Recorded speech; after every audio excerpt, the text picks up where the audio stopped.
I am on my journey to sacred places around the world, and it is impossible to not realize that most of these sites are unfortunately in great danger today. One of the sites is Stonehenge. Indigenous culture of all parts of the world are currently under threat, and it is not surprising that Stonehenge is in danger too.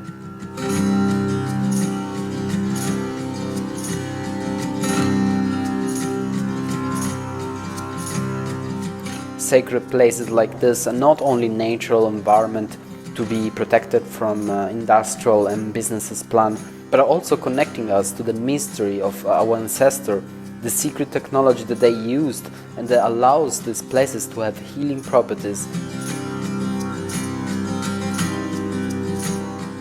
Change begins in really small places. I feel like a lot of the work we do here is based on changing ourselves in order to change the world. It encourages mental well-being. Now is the time that we need to resist them so that we can stop that future destruction. And it's particularly important because we're at Stonehenge, a really sacred site, and if they can build here, then they can build anywhere. It means that nowhere is safe. It means that there's no nature reserve in the country. It's essential, doing this kind of stuff is what keeps us alive, mentally and physically as well.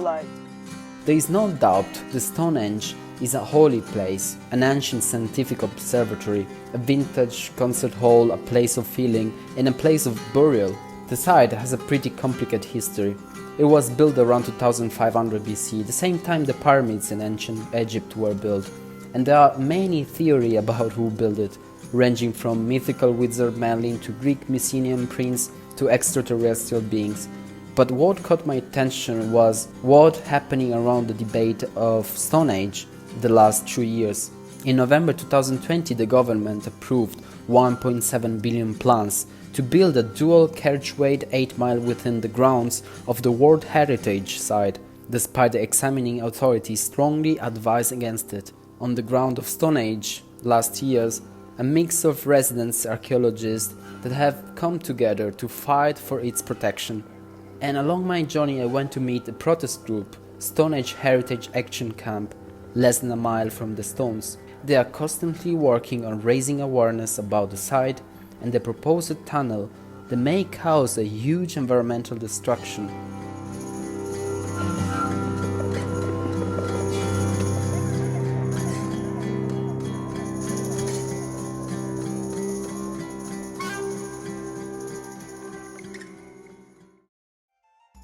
Here we are, close to Stonehenge. What are you guys doing here? I've been living here for the past year or so, but this site has been here for about a year and a half, so since about December 2020. And so we're occupying a piece of land really close to Stonehenge, and the land that we're on is owned by Highways England, or National Highways, who are basically like the people who maintain the roads in the country. They also build new roads, and so one of the roads that they're wanting to build is going to be an expansion on the A303, which is the road that goes past Stonehenge down to Exeter. And they want to dig this tunnel underneath the World Heritage Site and basically widen the road and put it underground. And as well as that, they want to build an extra overpass for cars and another 2 roundabouts as well within the World Heritage Site. And UNESCO have said that if they do that, then Stonehenge will lose its World Heritage status, which also affects not just this land, but Avesbury stones as well, because they're connected in that way. Which will obviously open this landscape, this beautiful untouched chalk grassland up for development, so anybody can come here and it won't be protected by the fact that it's a World Heritage Site. And if that happens, we'll be the first country to lose 2 World Heritage statuses, because we previously lost 1 in Liverpool for developments that were going on there. So we're here in resistance to that construction project, and this is a part of a really long history of people in the UK resisting road expansion. So in the 90s and early 2000s, thousands of people got in the way of machinery, thousands of people got in the way of these roads being built, and the government were fuck this, we're just going to cancel a load of the plans. So we're kind of thinking that if we can keep this up and keep the momentum up and show that the people don't want these roads to be built and don't want to lose our heritage, then the plans will be scrapped. So this road expansion is a part of maybe 8 projects along the A303 and a part of dozens of other roads that are being built and constructed and widened around the country.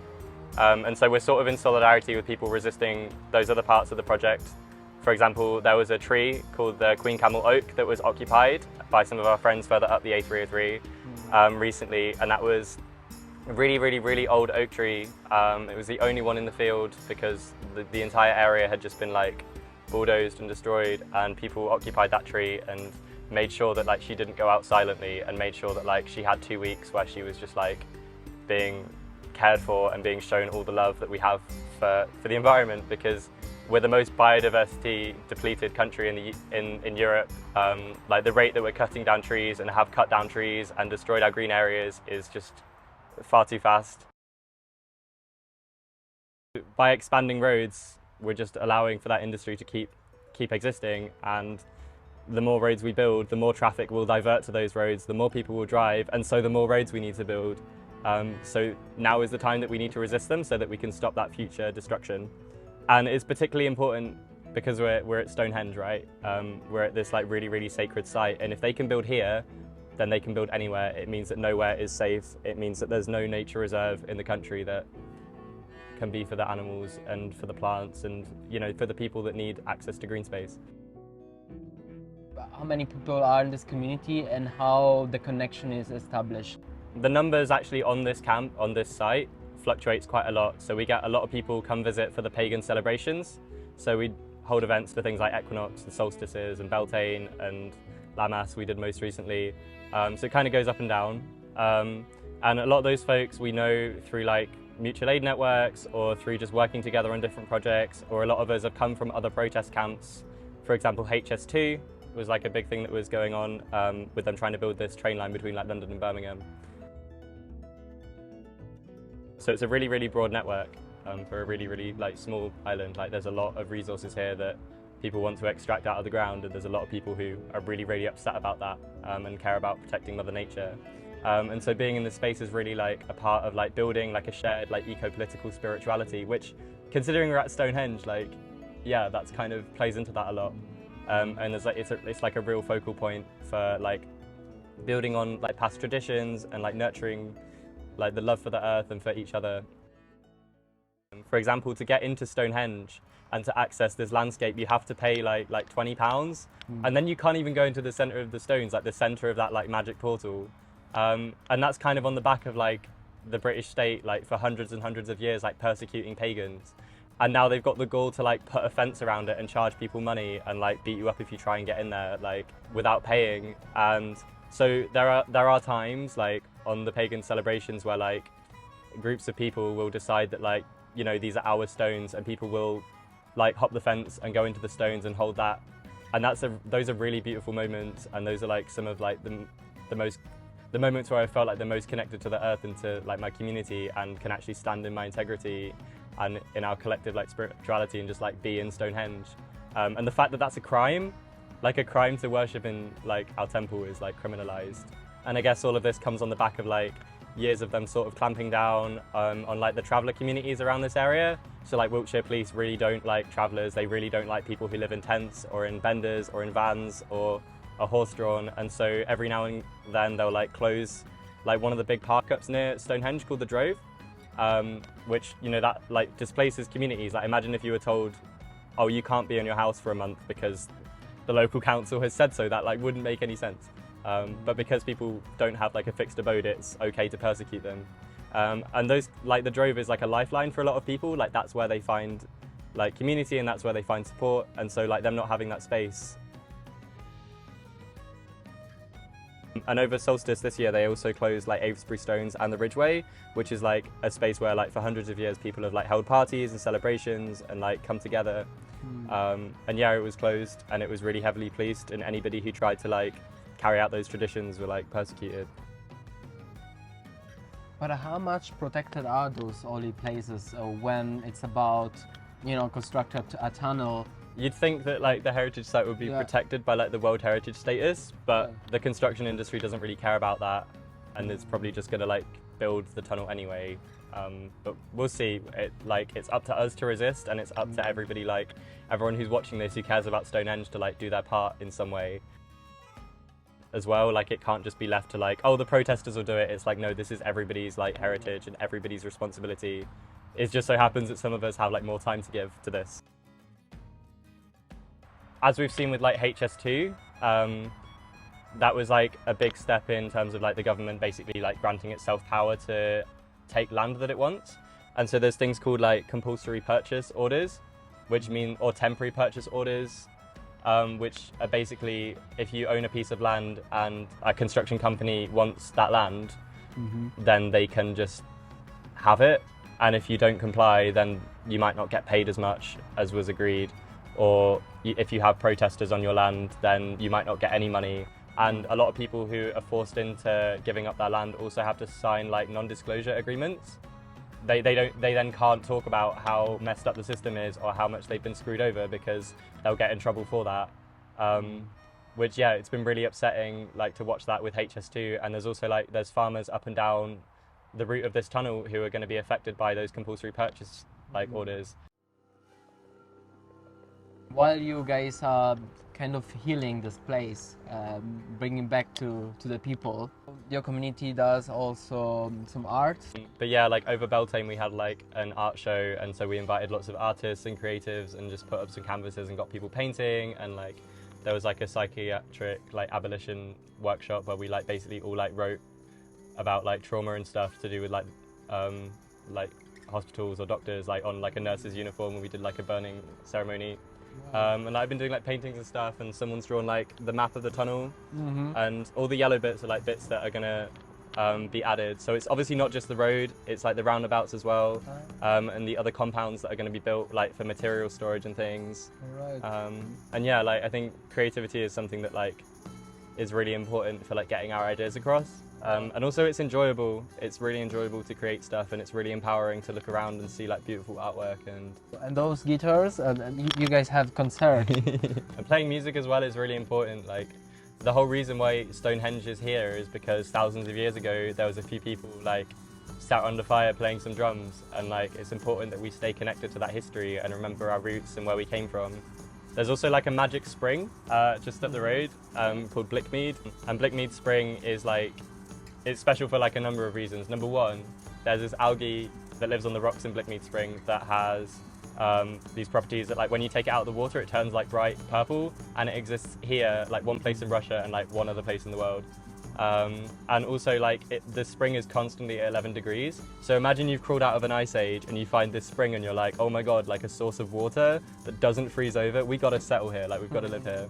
And recently there's been like some archaeological work there, and they found all sorts of things. And that spring will be destroyed if this tunnel goes ahead, right? Because when they dig into the chalk aquifer, the water table will drop.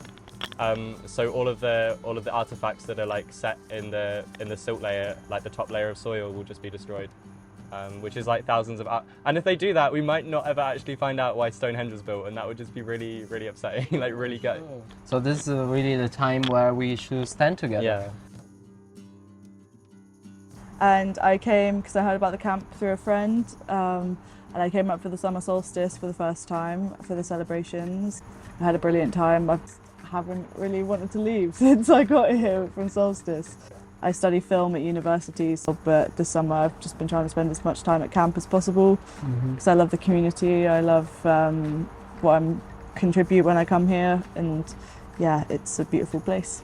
And yeah, came out for the solstice for the celebrations. There were lots of people on camp and loads of people up at the stones for the solstice. I don't know, that's not how solstice should be in my opinion. Yeah. And there was people just walking around like with selfie sticks, like live streaming themselves, like walking into Stonehenge, and it's like, what? Yeah. Did a hand fasting ceremony, which is like, it's basically just like a pagan marriage, but not one that the state kind of recognises, or the government is like, yes, you're married on paper. So how important is to have the access, the freedom of protecting this heritage? It's like, it's essential. Like doing this kind of stuff is what keeps us alive, like mentally and physically as well. Like having somewhere where you can come and be fighting for a cause that's so important, but also be so supported here. And I think with activism, there's a big problem in people saying, act now, we're all going to die now, the world's burning. And that is true, the world is burning and we do need to act, but there's so much pressure to do these insane tasks and get everything done at once. And I think what is great about this space is we do activism in a way that's accessible to everyone, and it's not activism like with pressure, it's activism where you can go into it at whatever pace you want, and we're all constantly learning and evolving here. We're all fighting for a cause, but there's no discrimination or there's no competition to who's done more or who's going to go like climb and occupy like a tree next. Like it's we're all going at our own pace and welcoming anyone and new people into the space and are willing to teach them like why are we doing this. I think a lot of this is, I think I didn't realise what I was missing until I came to the space, and now I don't think I don't know how well my brain would survive if I wasn't able to have access to these spaces.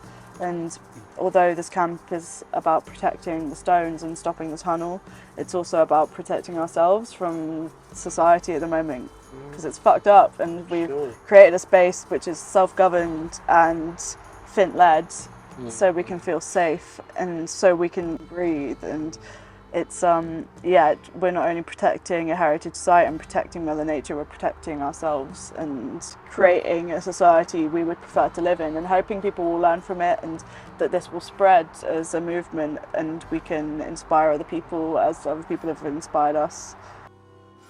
This community is an opportunity for us to understand how we can together find a solution. We may not see our nature in 10 years, our heritage in 10 years or 20. And what you will say to those people that think still that it's not their responsibility to fight against this tube?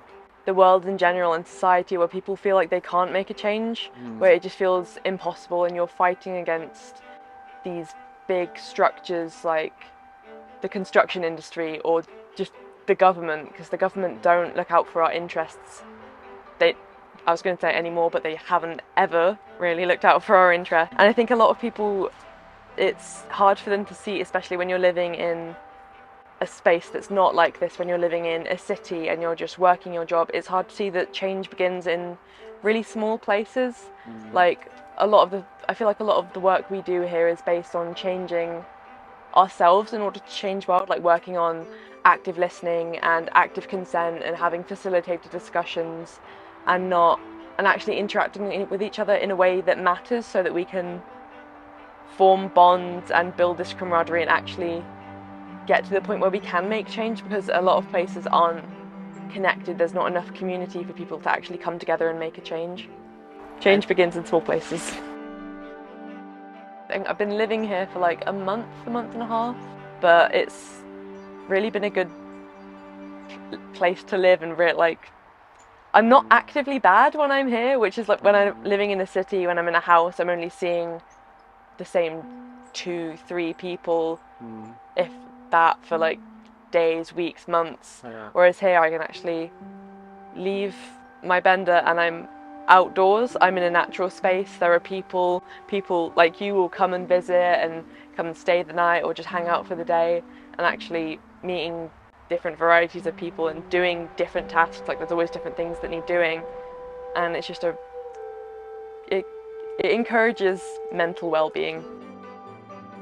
The inherent goodness of being outdoors, I think, is really overlooked by most people. Like just being around nature, trees, dirt, like just having mucky hands from being out and existing in the world, it's good for the soul. This is the difference. And while in the city there is more friction, there are a lot of people. Here there is more the possibility to think about yourself and really go deep and create a deeper relation with the people. How can the people find this community? There is any social network or website? The Facebook is also Stonehenge Heritage Action Group. And we've got an email, which is StonehengeHack, which stands for Heritage Action Camp, at protonmail.com. So if you want to get involved with, like, I don't know, if you've got an idea that you want to work on with us, or you want to visit, or like you want to like collaborate on like an article, or just like you want to talk and reach out and do some solidarity, then that's a good way to get in touch.